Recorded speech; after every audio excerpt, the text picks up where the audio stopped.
네, 오늘은 동등한 귀의 다른 결말이라는 말씀 제목을 가지고 함께 나누려고 합니다. 네, 지난 주일이 우리 맥주감사주일이었는데 감사의 제목들을 떠올리시면서 감사의 한 주를 보내고 계시겠죠? 네, 오늘 우리가 보실 말씀은 예수님께서 예루살렘으로 올라가시기 전에 여러 곳을 이렇게 다니시면서 순회 설교하시던 말씀 중에 마지막 말씀입니다. 그리고 또 유대와 베레아 지역에서 마지막으로 사역하시는 말씀 사역의 부분이 되겠어요. 이 말씀, 오늘 우리가 읽은 말씀 본문 바로 앞에는 삭개오의 회심 사건이 나옵니다. 이 삭개오의 회심 사건에 이어서 바로 등장하는 이 본문의 비유의 말씀은 우리에게 어떤 교훈을 하시기 위해서 기록했는가 하는 것을 우리가 살펴볼 텐데, 19장 11절 말씀에는 이 말씀을 하시는 두 가지 목적이 소개되고 있습니다. 그 첫 번째는 예수님께서 이제 예루살렘에 입성하실 때가 임박했다는 것을 이야기해요. 예수님께서 예루살렘으로 입성하신다 하는 것은 이제 십자가를 지기 위해서 나가시는 그때가 가까이 왔다 하는 것을 말합니다. 그리고 두 번째로는 이제 제자들을 포함한 예수님을 따르는 사람들은 하나님의 나라가 이루어질 것인데, 이 예수님을 통해서 이제 빠르게 신속하게 하나님의 나라가 이루어질 것을 기대하고 있었기 때문에 이 예언을 하신다는 거예요. 왜냐하면은 그들은 정치적인 왕권을 가지고 등장할 그 정치적인 메시아를 기다리고 있었고, 이 예수님이 바로 그러한 자신들의 삶을 바꾸어줄 메시아라고 생각하고 있었습니다. 그래서 예수님께서 이제 예루살렘으로 도착할 때가 다 되셨어요. 그래서 이제 예수님이 예루살렘으로 들어가시면 곧 세상을 뒤엎고 영광 가운데서 왕으로 등극하셔가지고 우리의 적국인, 우리를 포로로 잡고 있는 그 로마를 다 점령하고 이제 새로운 메시아의 왕국을 건설해서 모든 원수들을 다 물리치고 이제 우리가 살기 좋은 나라 이루어 주실 것이다 라고 하는 그러한 기대를 가지고 있었다는 거예요. 예수님은 그러한 이들의 그 잘못된 메시아관을 이제 바꾸어 주시기 위해서 이 말씀을 시작하셨다는 것입니다. 하나님의 나라는 그들이 생각하고 있는 것처럼 그렇게 빨리 정치적으로 이루어지는 그런 나라가 아니었어요. 당장에 이루어지는 것도 아니었습니다. 그리고 하나님의 나라가 완전히 이루어지기까지는 제자들인 그들에게 맡겨진 일에 충성을 해야 함을 또 가르쳐 주셔야 했습니다. 하나님의 나라가 이루어질 그때 충성스럽게 일한 자들은 그 일한 것에 따라서 각각 다른 그러한 상급을 받을 것이고, 그렇지 못한 자들은 최후의 형벌을 받게 될 것이었어요. 죽음의 형벌을 받게 될 것이었습니다. 예수님께서는 물질을 포함해서 자신에게 맡겨진 모든 것을 책임감 있게 선하게 사용해서 하나님의 뜻을 이루기를 강조하기 위해서 앞에 소개된 삭개오의 이야기와 이제 연결시켜서 이 비유의 말씀을 하고 있는 거예요. 삭개오가 자신의 죄를 고백하고 난 다음에 자신의 있는 재산 절반을 가지고 가난한 자들에게 돕겠습니다. 내가 남의 것을 빼앗아서 속여서 빼앗은 것이 있으면은 4배로 갚겠습니다. 이러한 고백들을 하고 난 다음에 바로 이어지는 말씀이 바로 이 말씀이거든요. 그래서 너희가 가지고 있는 것을 가지고 하나님의 나라가 이루어지기까지 너희들은 그것을 선하게 사용하면서 하나님의 나라를 위해, 주의 복음을 위해 써야 한다 하는 그러한 뜻으로 이 말씀을 이제 이야기하고 계시는 것이죠. 그 내용을 함께 살펴보면 그 내용은 이래요. 어떤 귀인이 이제 자기가 왕이 되려고 왕위를 받아가지고 오려고 먼 나라로 가야 했습니다. 그래서 그는 자신의 거느리고 있는 종을 10명이나 불러가지고 그 10명의 종에게 각각 은하를 한 문화씩 이렇게 나누어 주면서 자신이 돌아올 때까지 이것으로 장사해서 장사를 해라 라고 이렇게 이야기하는 거예요. 그런데 그곳 백성들은 이 사람이 자신들의 왕이 되기를 원치 않았어요. 이 사람을 오히려 미워했어요. 그래서 이 귀인이 가기도 전에 몰래 사람들을 보내가지고 우리가 이 사람이 우리의 왕이 되기를 원하지 않는다라고 하는 탄원을 이렇게 했습니다. 그런데 귀인은 결국 어떻게 됐냐면 왕이 되어가지고 왕의 그 권위를 받아가지고 돌아오게 됩니다. 그리고 자신이 은하를 주었던 종들을 어떻게 장사하였는지 이제 알고자 해서 그들을 다 불러다가 확인하는 내용이 오늘 이야기 내용이에요. 이 이야기에서 귀인이라고 하는 이 말은 고귀한 혈통을 가진 사람을 뜻하는 말이에요. 그래서 예수님께서 자신을 상징하고 있는 어떤 가상적인 인물로서 이 귀인을 등장시킵니다. 그리고 그가 왕위를 받아가지고 오려고 먼 나라로 간다는 것은 이제 예수님께서 곧 예루살렘에 가셔서 십자가 지실 거고, 그 다음에 돌아가신 다음에 3일 만에 부활하신 다음에 하늘로 승천하실 거죠. 하나님께로 승천하시는데, 하나님께로 가시는 동안에 잠시 동안 이 땅에 예수님이 함께 있지 않게 되실 것을 의미하는 것이었습니다. 그런데 예수님이 이 땅에 그들과 지금 예수님을 따르는 제자들과 함께 있지 않으시는 그 목적은 만왕의 왕으로서 세상을 심판할 왕의 권세를 가지고 이 땅에 다시 오실 것을 약속하시는 거예요. 다시 오실 것이었어요. 그래서 예수님이 내가 가서 너희를 위하여 처소를 예비하고 다시 오겠다라고 약속해 주시잖아요. 그런가 하면은 귀인이 부른 종들, 오늘 이 문화를 나누어준 종들은 이제 이 귀인의 휘하에 그 밑에 있는 그를 위해 봉사하는 종들을 나타내는 말이었어요. 그래서 이 말로 이들은 당시에 그 예수님을 따르던 제자들 또는 예수 그리스도를 믿는 모든 성도들을 가리키는 말이에요. 근데 당시의 성도들만 얘기하느냐? 그것이 아니라 오늘날 예수님을 믿는 우리들을 예수님이 종으로 부르셨다는 거죠. 이들은 하나님의 나라를 위해 살아가야 하는 자들입니다. 그런데 귀인은 길을 떠나기 전에 종들에게 각각 한 문화씩을 나누어 주었어요. 그리고 자신이 돌아오기까지 이것을 가지고 장사하라고 이제 명령하셨죠. 명령을 했습니다. 귀인의 말을 통해서 우리는 두 가지를 생각해 볼 수 있어요. 먼저는 그가 왕위를 받아가지고 돌아오기까지 장사를 해서 이윤을 남길 만큼 시간이 오래 걸리게 되어진다는 거죠. 지금 이제 예루살렘으로 예수님이 가면 당장 새로운 메시아 왕국이 열릴 거야 라고 하는 그들에게 그렇지 않다는 것을 이야기하시면서 그 한 문화를 가지고 장사하고 기다릴 만큼 그 시간이 빨리 이루어지지 않는다는 것을 의미해요. 즉 예수님의 승천과 재림 사이에 상당한 그러한 시간이 걸릴 것을 암시하고 있는 것을 나타냅니다. 그리고 다음으로 성도들에게 동일한 기회가 주어졌다는 것을 의미해요. 예수님이 다시 오시기까지 종된 성도들이 자신에게 주어진 것들을 잘 활용해야 합니다. 자신에게 주어진 시간과 재능과 물질과 건강, 이러한 것들을 잘 사용하여서 하나님의 나라와 복음을 위해 이윤을 남기기 원하시는 거예요. 그런데 귀인이 왕이 되는 것을 미워하는 자들이 있었습니다. 즉 예수님께서 자신들의 왕이 되는 것을 극렬히 반대하는 자들이 있었어요. 그들은 누구냐면 바로 유대인들이었습니다. 예수님은 비유를 통해 그들의 영적 완고함, 그들의 패역함을 지적하고 계세요. 그래서 그들의 반대와 방해에도 귀인은 결국 왕위를 받아가지고 돌아오게 되죠. 이는 예수 그리스도께서 장차 심판자의 권세를 가지고 재림하실 것을 상징적으로 말씀하시는 것입니다.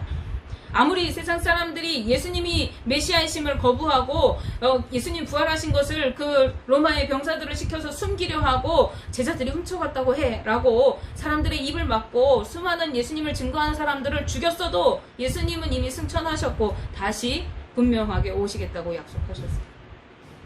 왕이 되어서 돌아온 그는 자신의 종들을 불러서 자신이 길을 떠나면서 지시하신 그 명령을 잘 수행했는지 확인합니다. 왕이 묻는 것은 어떤 방법으로 네가 장사를 했느냐, 네가 장사를 하기 위해서 어떤 지혜를 발휘했느냐 하는 것이 아니에요. 얼마나 네가 성실히 장사하고 무엇을 이윤으로 남겼는가, 그 결과를 원하시는 거예요. 이는 예수님께서 재림하실 때 우리는 모두 주님 앞에서 결산할 때가 온다는 것을 상징적으로 말씀하고 계세요. 그런데 그때 예수님께서 네가 어떤 방법으로 나를 섬겼느냐, 네가 얼마나 지혜를 발휘해서 했느냐라는 것보다는 네가 내 명령을 얼마나 충성되이 지키고 섬겼느냐, 네가 내 말에 순종하고 얼마나 따랐어, 그리고 그 결과로 어떤 것이 나타났느냐를 말씀하신다는 거예요. 신겼고, 첫째 종이 나와서 말합니다. 누가복음 19장 16절 말씀이에요. 그 첫째가 나와 이르되 주인이여 당신의 한 문화로 열 문화를 남겼나이다. 네, 그의 고백은 당신의 것 한 개로 내가 10개를 남겼습니다. 그래서 이것은 모두 당신의 것입니다. 라고 하는 것입니다. 주인이 한 문화를 줬는데 아싸 이 한 문화 내 거야. 내가 이제 받았으니까 이건 내 거니까 내가 챙겨야지. 이걸로 장사해서 이윤 남긴 거 다 내 거야 하지 않았다는 거죠. 그는 주인은 그가 할 일에 흡족하면서 칭찬했는데 이것은 왜냐면 그가 이것은 이 한 문화는 주인이 나에게 맡겨주신 거야. 그래서 내가 이걸로 장사를 해서 남긴 것은 다 주인의 것이야 라는 마음을 가지고 청지기적 사명을 감당했다는 것입니다. 주인은 그에게 말하죠. 잘하였다 착한 종아, 내가 지극히 작은 것에 충성했으니 10고을 권세를 차지하여라. 아멘. 네, 여기서 착하다고 하는 말은 마음씨가 착한 것을 우리가 일반적으로 생각하는 그런 의미의 착하다라는 의미가 아닙니다. 그것은 오히려 자신이 맡겨진 직임에 합당하도록 쓰임새에 적합하도록 쓰였다 하는 의미를 이야기합니다. 즉 주어진 일을 충성되게 잘 감당한 것을 의미하는 것입니다. 사실 그가 맡은 한 문화, 그것은 그것으로 장사를 하는 것, 그런 것은 가볍게 여기고 소홀히 여길 수 있는 그러한 것입니다. 중요하지 않게 여길 수도 있는 것이에요.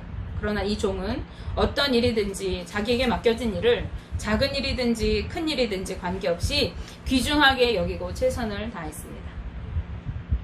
그런 그에게 주인은 장사로 남긴 것을 그래 10개 네가 남겼구나 잘했다 라고 수고하는 것이 아니라 그냥 그대로 놔두었어요. 오히려 그 남은 이윤으로는 도저히 얻을 수 없는 10고을을 다스리는 권세를 그에게 더 보상으로 얹어주었습니다. 두 번째 종이 와서 이제 말합니다. 주인이여 당신의 한 문화로 5문화를 만들었나이다. 그런데 둘째는 첫째와 다르게 남겼다고 하지 않고 만들었습니다 라고 표현합니다. 이것은 주님의 일을 감당하는데 인간의 노력이 담겨있는 행위를 나타내는 것이에요. 주님의 심판은 우리가 예수님 믿고 구원받는 것, 예수님 믿음으로 인해서 믿음으로 이루어지는 구원에 대한 것뿐만이 아니라 그것과 별개로 우리가 어떻게 행했는가, 그 행위에 따라서 주어지는 상급이 있음을 암묵적으로 이야기하는 말씀입니다. 그리고 그 상급은 공정하고 그리고 차등적으로 보상이 이루어졌습니다. 그에게 주님은 너는 왜 5문화밖에 못 남겼느냐, 쟤는 10문화 남겼는데 너는 왜 5개밖에 못했느냐 하지 않았습니다. 그에게도 너도 5고을을 차지하라 라고 하십니다.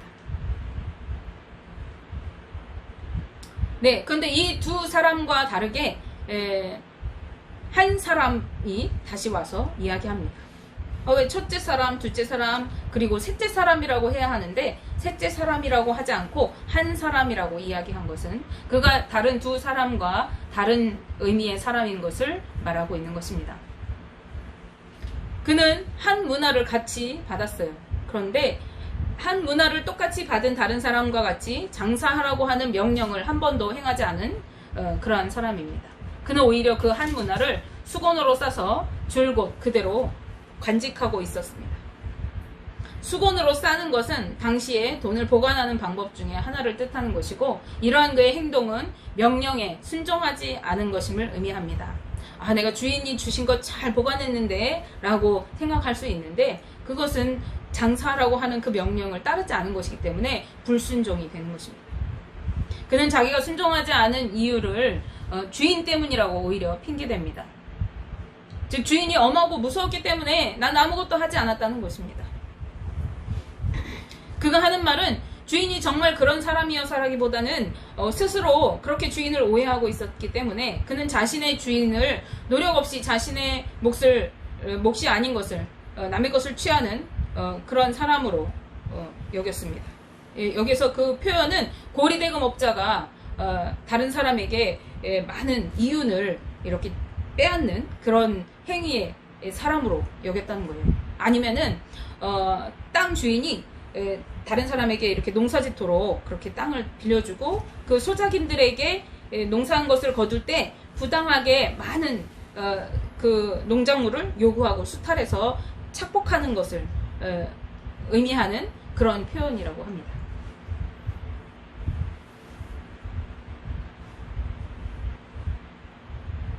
그래서 혹시 내가 장사를 하더라도 이 내가 장사해서 이윤 남긴 거는 저 주인이 다 가져갈 건데 라고 생각했다는 거예요. 그러다가 내가 장사하다가 오히려 장사 잘 못해가지고 손해를 끼치면 내가 이윤은커녕 원금도 내가 또 돈을 내서 갚아야 하는데 라고 생각하면서 그러면 안 되지. 그래서 이것을 수건에 잘 싸서 이렇게 보관했다는 거예요. 명령에 순종하지 않고 계속 변명만 하고 있는 이 종을 향해서 왕은 악한 종이라고 부릅니다. 그리고 그가 한 말로 그를 심판하겠다고 합니다. 왕은 왜 내가 준 한 문화를 너는 은행에라도 맡겨서 이자라도 받게 하지 않았느냐라고 합니다. 왜 정당하고 가장 기본적인 행위조차도 하지 않았느냐는 것입니다. 왕은 그의 한 문화를 빼앗아서 10문화 가지고 있는 자에게 주라고 하였습니다. 이 땅에 하나님의 나라가 온전히 임할 때에는 하나님이 맡기신 일에 충성하지 않은 자는 상급을 받기는커녕 그가 맡겨진 것까지도 그 사명까지도 빼앗겨서 있는 자에게 넘겨지는 그러한 지경에 이르게 됩니다. 반면에 충성하여서 많은 것을 남긴 그러한 사람은 그가 맡은 것에 더해서 남긴 것도 그의 소유로 주시고 또 그 위에 다른 것을 더 얹어서 얻게 되어진다는 것을 이 말씀을 통해 우리는 알 수 있습니다. 이것이 하나님의 결산의 원리입니다. 하나님께서 심판하실 때에 우리의 상급을 계산하실 때 이러한 방법으로 하신다는 거예요. 주인은 장차 더 많은 것을 맡기기 위해서 종들에게 돈을 맡긴 것이지만은 계속 오해하고 있었던 그 종은 주인의 의도를 알지 못하고 일을 바로 수행할 수가 없었고, 그래서 자신의 잘못을 내가 주인이 나쁜 사람일 것 같아서, 내가 주인이 나한테서 내가 손해보면 더 많은 것을 빼앗을 것 같아서 내가 못했어 라고 이렇게 핑계하면서 자신의 죄를 회개하고 돌이킬 기회조차 갖지 못했습니다. 그리고 자신의 잘못을 오히려 주인에게 탓으로 돌리고 핑계하였고, 그 사람은 결국 자신의 사명도 빼앗기고 상급도 잃게 되어지고, 믿음대로 충성하지 않은 그는 어떻게 되겠어요? 사망에 이르게 되었을 것입니다. 그런데 이 비유는 달란트 비유하고 달라요. 한 사람의 잘못된 그러한 충성심에 대한 것을 지적하는 것으로 그치지 않습니다. 말씀은 귀인이 왕되기를 원하지 않았던 자들의 결말까지를 언급하고 있어요. 왕은 그들을 원수들이라고 표현하면서 죽이라고 명령합니다. 이것은 예수님을 반대한 유대인들 그리고 그들의 삶의 터전인 예루살렘의 멸망을 선언하고 있는 것이었습니다. 이 말씀을 통해서 예수님은 자신의 부활과 승천 그리고 반드시 이루어질 다시 오신 재림에 대한 말씀을 말씀하시면서 주님이 다시 오시기까지 주님의 제자인 우리 믿음의 성도들이 하나님의 나라와 복음을 위해 충성되게 일하되 자신의 모든 것을 선하게 사용하여서 그 일을 이루어 가야 할 것을, 그래서 유익을 얻기를 명령하고 계시는 말씀인 것입니다. 마태복음에서 나오는 달란트 비유와 달리 누가복음은 모든 성도가 주님의 명령을 수행할 동일한 기회를 얻었음을 강조하고 있어요. 마태복음은 각 사람에게 달란트를, 어떤 사람에게는 5달란트를, 어떤 사람에게는 2달란트를, 어떤 사람에게는 1달란트를 맡겼다라고 하는 그 사명, 그 은사 이런 것들을 강조하고 있다고 하면, 이 누가복음은 우리가 다 동일하게 한 문화씩을 받았어요. 다 하나님의 나라를 위해, 주의 복음을 위해 그것들을 위해서 일해야 할 그러한 사명을 받고 있음을 강조하고 있습니다. 그러나 다시 오실 심판주 예수 그리스도 앞에 설 때에는 각자 자기의 행실을 따라서 또 공정하고 차등하게 상급이 주어질 것을 말씀하고 있어요. 우리는 하나님을 믿는다고 하면서 무지하기 때문에 주님과 원수된 유대인들과 같은 자들이 되어서는 안 되겠습니다. 또한 주님의 뜻을 온전히 분별하지 못해서 내게 주신 사명을 받았으면서도 어리석고 안일하게 주저앉아 있으면서 사명도 상급도 모두 빼앗기고 사망에 이르게 되는 그러한 이 한 사람과 같은 자가 되어서는 안 되겠습니다. 오히려 우리는 주님이 맡기신 사명을 따라서 작은 일이든지 큰 일이든지 그 일에 충성되게 일하고 하나님의 상급을 누리고 하나님 나라를 다스릴 통치자로서 서게 되는 착한 종들이 다 되시기를 주님의 이름으로 축복하며 기도합니다. 기도하겠습니다.